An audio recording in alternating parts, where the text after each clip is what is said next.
Hello everyone, welcome to your YouTube channel NCRT Adda. So here we have taken class 8 chapter that is force. ठीक है, तो इस chapter से related मैंने already एक video upload कर दी है. If you haven't watch that please go and watch.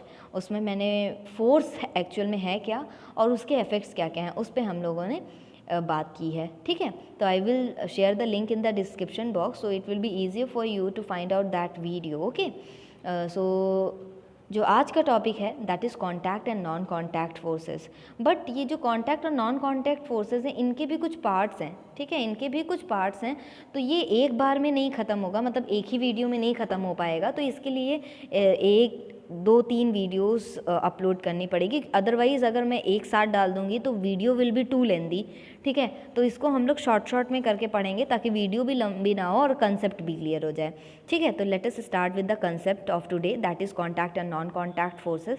तो before starting of this chapter, before starting of this topic, I would like to say if you are new on my channel, please do a subscription and press the bell icon also for the upcoming videos.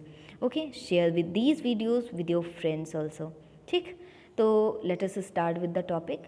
जैसे कि we all know कि जो force हैं, ठीक है, हमारे आसपास अगर हम कुछ भी फोर्स एक्सर्ट कर रहे हैं तो हम उन्हें देख नहीं सकते हैं, बट हम उन्हें नोटिस कर सकते हैं या उनके जो इफ़ेक्ट्स हैं उनको हम एक्सपीरियंस कर सकते हैं, लेकिन हम उन्हें देख नहीं सकते हैं. जैसे कि ये इफ़ेक्ट्स क्या क्या हैं, जैसे कि मान लीजिए आपने किसी को भी ऐसे पुश कर दिया हल्का सा. ठीक है, कोई इंसान है मान लीजिए ऐसे पुश कर दिया, दैट इज़ अ फोर्स. अब यहाँ पर जैसे हम देख सकते हैं ना कि यहाँ पर एक इंसान है ये, ठीक है, इन्होंने कोई एक वेट लिफ्ट किया हुआ है, ठीक है, डंबल. दैट इज़ के यहाँ पर फोर्स जो है वो क्या नाम है, एक्सर्ट किया हुआ है ना, इन्होंने फोर्स लगा करके उसको उठाया हुआ है. तो ये आपका हो जाएगा कि यहाँ पे कुछ वेट उठाया है, कुछ भी वेट उठाया है, बट उसमें फोर्स तो एक्सर्ट हो रहा है ना. तो यहाँ पर वो जो इफेक्ट है वो आप कह सकते हैं कि एक्सपीरियंस किया गया. ठीक, तो and in any kind of pushes और pulls we must apply the force. हमें अप्लाई करना पड़ता है ना, चाहे हम पुश कर रहे हो चाहे पुल कर रहे हो, तो फिर we must apply the force on the body either directly or some connector. Sometimes force can act through distance. तो now हम लोग जो पढ़ने वाले हैं first will be contact force. तो ये कॉन्टैक्ट फोर्स क्या है, तो कॉन्टैक्ट के मीनिंग से ही आप समझिए ना, कॉन्टैक्ट में आना, किसी के मतलब इंटरेक्शन में आना. तो ऐसा फोर्स जब कोई दो बॉडीज़ डायरेक्टली या आप कह सकते हैं फिजिकली कांटेक्ट में आते हैं और वहाँ पर जो फोर्स अप्लाई होता है that will be called as contact force. ठीक है, मतलब इनमें दो बॉडीज़ का कांटेक्ट में आना ज़रूरी है. जैसे कि यहाँ पर वेइंग लिफ्ट है, ठीक है, और ये इंसान ने अपने हाथों से इसको उठाया हुआ है. ठीक है, तो मतलब दो बॉडीज़, ये इसके हैंड्स हैं, मतलब दो बॉडीज़ आपस में आई ना, कांटेक्ट में आई, तो फिर that will be called as contact force. और यहाँ पर जो फोर्स एक्सर्ट होगा that will be contact force. जैसे इसमें कई सारे फोर्सेस आ जाते हैं, जैसे muscular force, frictional force, elastic force, और एक और फोर्स होता है that is mechanical force which is not in your this book. इस बुक में नहीं है, but there is one more force that is mechanical force. तो मस्कुलर फोर्स, फ्रिक्शनल फोर्स, ये एग्जाम्पल हैं कॉन्टैक्ट फोर्सेस के. और भी बहुत सारे कुछ एग्जाम्पल्स है, जैसे अगर हम साइकिल कर रहे हैं, चला रहे हैं ना, तो आगे की तरफ फोर्स लगता है, पुश कर रहे हैं, पुल कर रहे हैं. मान लीजिए टेबल है, ये टेबल की ड्रॉर है, हमने ड्रॉर को बाहर की तरफ खींचा, या फिर दैट इज़ पुलिंग, फिर अंदर की तरफ उसको आप ले करके गए वापस उस जगह पर, तो दैट विल बी पुश. तो दैट पुशिंग और pulling of a drawer, the drawer of a table, that is also a force की वजह से हो रहा है ना. या बॉल को किक कर रहे हैं, या मान लीजिए बकेट में पानी है उसको उठा रहे हैं, या आप मान लीजिए कि आप बैडमिंटन खेल रहे हैं. All this comes under the contact forces.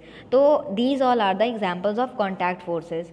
तो अब जैसे कि ये जो कॉन्टैक्ट फोर्सेस हैं इनमें आपका आ जाता है मस्कुलर, फ्रिक्शनल और इलास्टिक फोर्स. ठीक है, ये मस्कुलर, फ्रिक्शनल और इलास्टिक, और एक मैकेनिकल फोर्स भी आता है. अब नॉन कॉन्टैक्ट फोर्स क्या है, इनको देख लेते हैं. अब नॉन कॉन्टैक्ट फोर्स में जब ऐसे फोर्स, मतलब force is applied without a direct और विदाउट डायरेक्ट फिजिकल कांटेक्ट, मतलब जो फोर्स लगेगा दोनों, मतलब यहाँ पर किसी का भी फिजिकल या डायरेक्ट कांटेक्ट नहीं हो रहा है, without coming into contact with that object, यहाँ पर फोर्स अप्लाई हो जा रहा है, तो that will be non contact force. जैसे मान लीजिए कोई आयरन की नेल है, ठीक है, और यहाँ पर मैग्नेट है, तो ऑब्वियस सी बात है कि ये अपने मैग्नेट जो है अब जो भी आयरन नेल्स होती हैं उनको अट्रैक्ट कर लेती है, तो that will be called as non contact forces. जैसे कि a magnet can attract iron nails from a distance, that will be non contact forces, this is called as magnetic force. ठीक, जिस तरीके से मान लीजिए कि ग्रेविटेशनल फोर्सेस होता है ना, जैसे मान लीजिए कि जो सेब लगे होते हैं, मान लीजिए ये पेड़ है, इस पे सेब लगे हुए हैं, तो वो नीचे की ही तरफ गिरते हैं, ठीक है, क्यों नहीं ऊपर या दाएं बाएं क्यों नहीं गिरते हैं? बिकॉज क्योंकि नीचे की तरफ क्या है कि ग्रेविटी है, ग्रेविटी मतलब अट्रैक्टिव फोर्स है हमारे अर्थ के अंदर में, दैट इज़ अट्रैक्टिव फोर्स, मतलब ग्रेविटेशनल फोर्स जिसे हम लोग कहते हैं। तो फिर वो उसको नीचे कांटेक्ट में, तो इसमें दो किसी का कांटेक्ट तो आया नहीं और वो अपने आप गिर गया, तो दो किसी बॉडीज़ का कांटेक्ट क्षण की वजह से फोर्स नहीं लगा। तो the gravitational force of the earth is a non contact force which attracts all the bodies towards the earth. ये बहुत सारी, मान लीजिए अगर आप बॉल ऊपर की तरफ अगर आप फेंकते हैं तो हमेशा वो नीचे की तरफ आती है ना, तो that is due to the gravitational force. ठीक, अब जैसे कि इसके भी कुछ पार्ट्स हैं, जैसे नॉन कॉन्टैक्ट फोर्सेज में क्या क्या आ जाते हैं? मैग्नेटिक फोर्स अभी जो बताया, ग्रेविटेशनल फोर्स ये जो अभी बताया, इलेक्ट्रोस्टैटिक फोर्स और न्यूक्लियर फोर्स। तो अभी हम लोग इसके बारे में और भी पढ़ेंगे। तो जैसे इलेक्ट्रिक जो ये इलेक्ट्रोस्टैटिक फोर्स होते हैं, they can pull tiny bits of dry paper also, that also called a non contact force. अभी हम लोग जब इसे टॉपिक वाइज पढ़ेंगे ना तो ये बहुत ज़्यादा अच्छे से क्लियर हो जाएगा। ठीक है, तो अब टाइप्स ऑफ फोर्सेस के बारे में पढ़ते हैं। ये जो अभी हम लोगों ने ऊपर पढ़ा है ना, नॉन कॉन्टैक्ट और कॉन्टैक्ट फोर्सेस, उसी का बस इलेबोरेशन है, लेकिन इसमें दोनों मिक्स दिए रहेंगे। ठीक है, तो जैसे जैसे मैं बताती चलूँगी तो उसमें बताती चलूँगी कि ये कॉन्टैक्ट है कि नॉन कॉन्टैक्ट फोर्स है। अब जैसे कि सर आइजैक न्यूटन, न्यूटन का पूरा नाम था sir Isaac Newton, was born on Christmas day, मतलब 25 ऑफ दिसंबर। ठीक है, 25 ऑफ दिसंबर को इनका बर्थ हुआ था इन 1642। ठीक है, he was a physicist, astronomer and a mathematician. जो एसआई यूनिट होती है फोर्स की वो होती है न्यूटन, और इन्हीं के नाम से रखी गई है, आइजैक न्यूटन के नाम से। ठीक है, सो आप लोग इसको अपनी जनरल नॉलेज के लिए जान सकते हैं।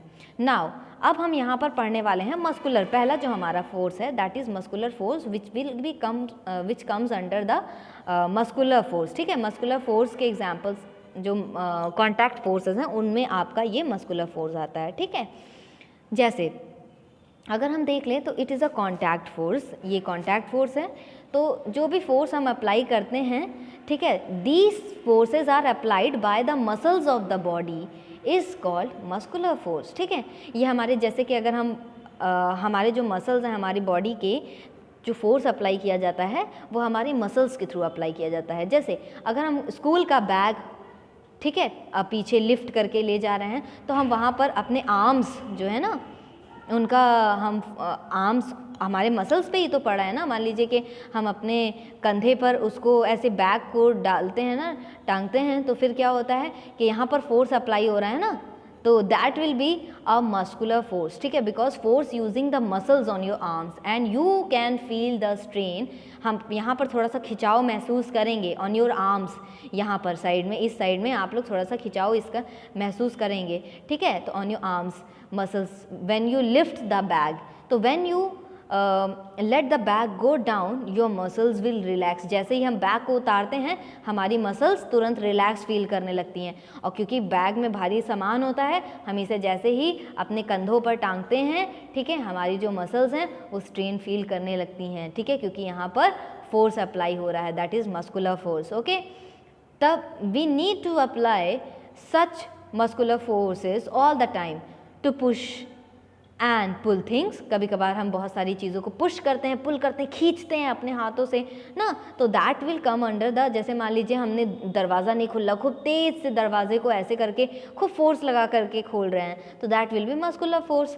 ठीक है, अगर कोई ऐसे जो दरवाज़ा है जाम हो गया, उसको खोलना है, तो उसके लिए क्या बहुत तेज हमें मस्कुलर फोर्सेस का अपना फोर्स लगाना पड़ता है ना, तो हम वहाँ पर कौन सा फोर्स अप्लाई कर रहे हैं? मस्कुलर फोर्स अप्लाई कर रहे हैं। जब हम यहाँ पर स्क्वीज़ करते हैं वाटर, मान लीजिए गीले कपड़े हैं उनको अगर हम स्क्वीज़ करते हैं, उनको अगर हम ऐसे करके निचोड़ते हैं, ठीक है, तो वहाँ पर भी आपका फोर्स अप्लाई, क्योंकि हाथों की जो मसल्स हैं वो अप्लाई हो रहे हैं ना, तो that will be what, that will B muscular force. ठीक, इसके बाद अगर हम फूड को चबा रहे होते हैं, च्यू कर रहे होते हैं ना, च्यू कर रहे होते हैं, तब भी हमारे जो मसल्स होते हैं वहाँ पर काम कर रहे होते हैं। जब हम वॉक कर रहे हैं, जब हम रन कर रहे हैं, ठीक है, तब भी हमारे मस्कुलर फोर्स काम कर रहे हैं। इसी तरीके से जो हमारे एनिमल्स हैं, बर्ड्स हैं, इंसेक्ट्स हैं, to apply muscular force to move around so many different ways. ठीक है, जैसे ऑक्सन है, use muscular force to pull bullock carts. ठीक है, इनको बुलेट कार्ट्स के लिए भी वी यूज़ मस्कुलर फोर्स। ठीक, कैमल्स जो हैं uses muscular force to carry people, वो भी यूज़ करती हैं ना मस्कुलर फोर्स को, ताकि वो पीपल को या कुछ भी लोड हो उसको। डेजर्ट में, जो हम लोग डेजर्ट में कैमल्स वगैरह यूज़ होते हैं ना, तो वहाँ पर कौन सारा सामान मतलब उठाता है और सब ढोने का काम करता है, दैट इज़ कैमल। तो वहाँ पर भी मस्कुलर फोर्स होता है। ठीक है, our next is elastic force. ठीक है, इलास्टिक फोर्स क्या है? इलास्टिक फोर्स इज़ आप कह सकते हैं ना कि व्हेन वी स्ट्रेच, मान लीजिए इन्होंने स्प्रिंग लिया, that will also come under the contact force. मान लीजिए यहाँ से स्प्रिंग लिया, यहाँ से स्प्रिंग लिया, दोनों हाथों से ऐसे करके खींचा, तो मतलब दो बॉडीज़ कॉन्टैक्ट में आ रही हैं, ट्विस्ट कर रहे हैं, ठीक है, किसी ऑब्जेक्ट को, स्प्रिंग को, this will come under the, मतलब दिस स्ट्रेचिंग फोर्स, ये जो स्ट्रेचिंग फोर्स है दैट इज़ इलास्टिक फोर्स। ठीक है, रबर बैंड है या कोई स्पॉन्ज है, मान लीजिए कभी आपने अगर बर्तन धुलने वाला स्पॉन्ज देखा होगा, और अगर वो भी नहीं देखा है तो स्पॉन्ज आते हैं, आप आराम से उसको लीजिए, आप अगर हाथों से उसे दबाएंगे तो ऐसे करके कुछ शेप ले लेंगे, ठीक है, लेकिन आप जैसे ही उनको फ्री करेंगे, रिलीज़ करेंगे, वो फिर इसी शेप में आ जाएंगे और उनमें पोर्स में, उनके पोर्स में फिर एयर फिल हो जाएगी। ठीक है, तो जब तक एयर फिल हो रही है उनके, जब तक आपने जब उनको ऐसे करके स्क्वीज़ किया, दबाया, तो उनमें से जितनी भी एयर थी वो निकल के चली गई और वो इस शेप के हो गए, मतलब इस शेप के हो गए। ठीक है, लेकिन जब आपने उनको रिलीज़ कर दिया तो फिर वो स्क्वायर शेप में, अपने पुराने शेप में, कोई ज़रूरी नहीं है इसी शेप में, अपने पुराने शेप में वो आ जाते हैं। इसी तरीके से रबर बैंड के साथ भी होता है। ठीक है, पहले रबर बैंड को हम चाहे जितना चाहें स्ट्रेच कर सकते हैं, जैसे ही हम उन्हें रिलीज़ करते हैं वो अपने नॉर्मल शेप में आ जाते हैं। ठीक है, तो द फोर्स विच एक्ट, यहाँ पर जो फोर्स एक्ट कर रहा है that will be elastic force. Some examples are twisting of wet clothes. जब हम ट्विस्ट करते हैं वेट क्लोथ्स को, देखिए वहाँ पर भी वेट क्लोथ्स है क्योंकि वहाँ पर मसल्स का भी काम हो रहा है, और यहाँ पर देखिए, यहाँ पर ट्विस्टिंग जब कर रहे हैं तो यहाँ पे इलास्टिक फोर्स भी लग रहा है। ठीक है, पुलिंग और stretching of the spring from both the sides, ये स्प्रिंग जो है स्ट्रेच कर रहे हैं, यहाँ पर भी आपका इलास्टिक फोर्स लग रहा है। Pressing a sponge etcetera, these will come under the what, elastic force. So our next is electrostatic force. आज हम लोग ना इस इलेक्ट्रोस्टैटिक फोर्स तक ही पढ़ेंगे। इलेक्ट्रोस्टैटिक फोर्स क्या है कि ये ऐसे फोर्स हैं, मतलब इलेक्ट्रिकली चार्ज हो जाते हैं। ठीक है, electrically charge is called electrostatic force. ये अब ये देखिए, जो इलेक्ट्रोस्टैटिक फोर्स है, this is a non contact force, this is a non contact force. मतलब कि कभी कभार मान लीजिए कि forces of attraction and repulsion exerted between charge particles, इसमें क्या होते हैं कि इसमें चार्ज पार्टिकल्स होते हैं, पॉजिटिव चार्ज और निगेटिव चार्ज। अब जैसे किसी चीज़ को आप बहुत देर तक ऐसे रगड़ते रहें, अगर हम छोटा सा एग्जाम्पल ले लेते हैं कॉम्ब का, अगर आप कॉम्ब को बहुत देर तक अपने बालों में रगड़ दीजिए, मतलब कंघी की बात हो रही है, आप कॉम्ब लिया आपने, आप इसको अपने बालों में खूब देर तक, मतलब खूब तेज़ी से ऐसे करके अगर आप रगड़ देंगे तो this body will get charge. तो ये जो होगा ना, ये ऑब्जेक्ट चार्ज हो जाएगा। अब आप इसमें अगर आप पेपर ऐसे करके चिपकाएंगे, बहुत छोटे छोटे पीसेस, बहुत हल्के हल्के पेपर को, तो वो अपने आप इसमें चिपक जाएंगे। ठीक है, तो दिस विल बी, इसका मतलब है कि जो वहाँ पर ये बॉडी थी, दिस बिकम्स चार्ज। तो जब भी, तो यहाँ पर अगर हम और भी बहुत सारे एग्जाम्पल ले सकते हैं, और बट कभी भी पॉजिटिव जो चार्ज रहेगा और पॉजिटिव चार्ज रहेगा, कभी भी ये दोनों आपस में एक दूसरे को वो बहुत मतलब अट्रैक्ट नहीं करते हैं। ठीक है, हमेशा निगेटिव और पॉजिटिव चार्ज ही एक दूसरे को अट्रैक्ट करते हैं। ये दोनों तो एक दूसरे को रिपल करेंगे, क्योंकि सेम चार्जेस हमेशा रिपल्सिव इन नेचर होते हैं, मतलब एक दूसरे को रिपल्स करते हैं, मतलब दूर ले जाते हैं, और अगर अपोजिट चार्जेस जो होते हैं वो एक दूसरे को अट्रैक्ट करते हैं। तो इलेक्ट्रोस्टैटिक फोर्स क्या होते हैं? फोर्स ऑफ अट्रैक्शन और repulsion exerted between the charge particle. मान लो कोई भी अगर चार्ज पार्टिकल है, अगर उसमें रिपल्शन हो रहा है, मान लीजिए अगर यहाँ पर कुछ रिपल्शन हो रहा है, ये कोई चार्ज पार्टिकल है, मान लीजिए कुछ भी ये चार्ज पार्टिकल है और इन दोनों के बीच में रिपल्शन हो रहा है, ये दोनों एक दूसरे इधर भाग रहे हैं, तो that will come under the electrostatic force. अगर ये दोनों एक दूसरे के पास में आ रहे हैं, मतलब कि इनमें अपोजिट चार्जेस हैं, तो वो अट्रैक्ट करेंगे, तो this will be electrostatic force. ठीक है, तो इलेक्ट्रोस्टैटिक फोर्स इस तरीके से होते हैं। Okay, so now there is one more, frictional force and gravitational force and this magnetic force. This we will study in our next video. Okay, so just have a look, जितना भी बताया है उसको अच्छे से एक बार रीड आउट कर लीजिए, you will understand all the things. Okay, so see you in the next video. In the next video we will continue with the other topics, जो भी इसमें नॉन कॉन्टैक्ट और कॉन्टैक्ट फोर्सेस हैं, क्योंकि दोनों mix हैं। ठीक है, जितने भी हम टॉपिक्स पढ़ रहे हैं वो मिक्स हैं, कॉन्टैक्ट और नॉन कॉन्टैक्ट फोर्सेस, इसीलिए जो भी टॉपिक हम पढ़ते जाएंगे उसको हम लोग बताते जाएंगे कि इसमें कॉन्टैक्ट है कि नॉन कॉन्टैक्ट फोर्सेस हैं। ठीक है, तो see you in the next video. Please don't forget to like, subscribe and share these videos with your friends. Okay.